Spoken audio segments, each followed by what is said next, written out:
divorced, beheaded, died,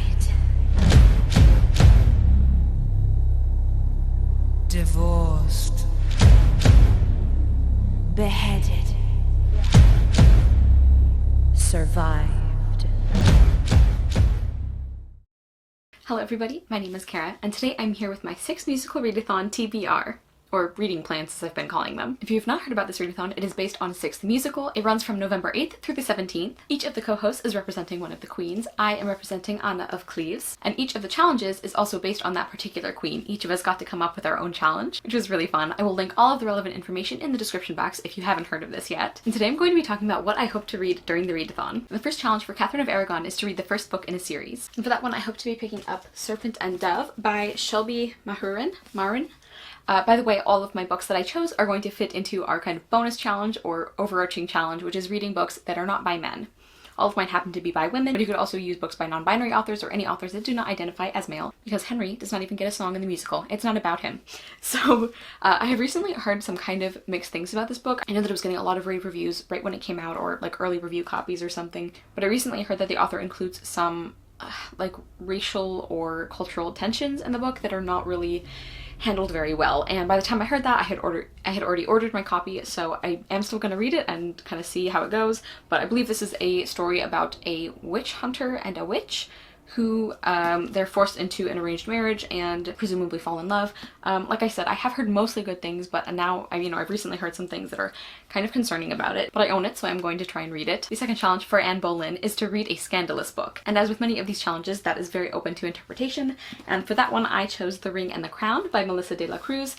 This is a scandalous book because I'm pretty sure the plot, like a good chunk of the plot, is about the like scandals involving like this royal family and like their romantic entanglements and alliances and everything. My friend Allie actually chose this book for me to read as part of my BookTube Friends Choose My TBR, and I want to keep making progress on that list. I have not been reading those as quickly as I wanted to, but I am interested to see how this goes. I haven't really loved what I've read from Melissa de la Cruz so far. The third challenge is for Jane Seymour, and that is to read a book with a strong mother or maternal figure. By the way, I should have been telling you who each of these queens are, just in case you have forgotten from our announcement. Hannah from Snow White Reader is Catherine of Aragon, Brody from Et Tu Brody is Anne Boleyn, and Taylor from Page Screen Taylor is Jane Seymour. So she came up with this prompt. I'm going to be rereading The Secret Garden by Frances Hodgson Burnett. I have had this on a couple TBRs, I think, at this point. This is one of my favorite books. It's one of the books that got me into reading, so it's very important to me, and I haven't reread it in a few years, and I just keep putting it off because, like, I love this book. It's so cozy, and I just love it so much that I want to be in exactly the right mood for it. So hopefully that mood will finally come. Even though Mary, the main character, is an orphan, and even when her mother was alive, she was not a very good parent. In this book, we also have Mrs. Sowerby, who is Dickon and Martha's mother,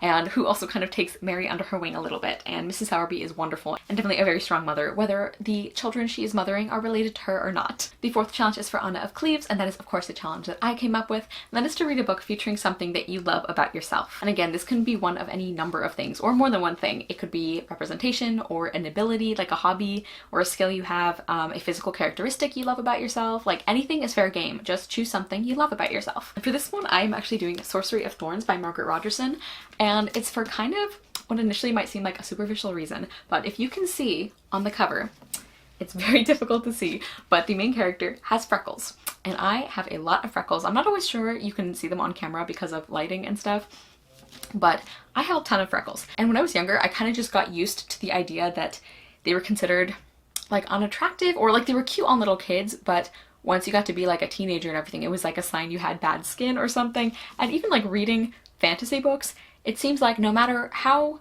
different from our real world this fantasy world was, somehow freckles were still considered an unattractive characteristic. And again, this does sound like a little kind of a silly thing in the context of things that I could have chosen for this answer, but I don't know. I'm kind of excited that we actually have freckles on a character on a book, because yeah, I think freckles are pretty great. So I'm going to be reading Sorcery of Thorns. This book takes place in a magic library, and I'm pretty sure there's a hate-to-love romance with our main character, Elizabeth, and I think he's like a wizard or a magician or something, and she has been raised to really hate and distrust wizards, and of course they start to fall in love, And I'm pretty sure there's also like a demon that's kind of like Calcifer from Howl's Moving Castle, which sounds very interesting, and I have just heard overall very, very good things about this. It sounds like a really perfect autumn and winter read, and just like really cozy, and I'm excited about it. My friend Jocelyn loved it.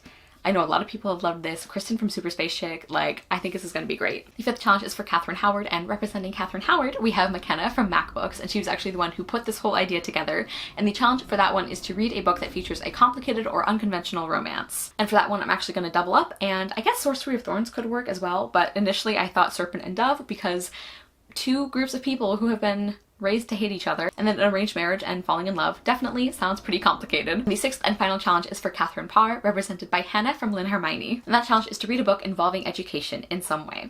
Now, I could double up with Sorcery of Thorns because part of it takes place in the library, and I might do that, but I had to put this book on this list because it's too perfect not to, and that is The Lazy Historian's Guide to the Wives of Henry VIII, a concise conversational handbook on the 6 women who helped shape England's history by Gillian Hamilton. I just think this is so on brand for this readathon, and I'm really excited to read it because I want to learn more about the queens. All 6 of them are just so interesting, and we really don't talk about a lot of their own accomplishments or histories even, except that which is connected to Henry VIII. So I think this would just be really interesting. I think it's written in a very conversational and fun way while also having a lot of great information. I've actually found that some of these more like comedic history books can actually have some really solid scholarship, so I'm really excited to get to this. Plus November, you know, nonfiction November, a lot of people read more nonfiction this time of year or in this month, so I just thought this was too perfect not to include. Okay everybody, so those are my reading plans for the 6th musical readathon. I am so excited to get started. Let me know if you guys are participating, and if you are participating and you also put up a TBR, be sure to tag our official Twitter account, which I will also link in the description. Thank you guys so much for watching. I will see you soon with another video, and I hope you love the next book you read. Bye! We're 6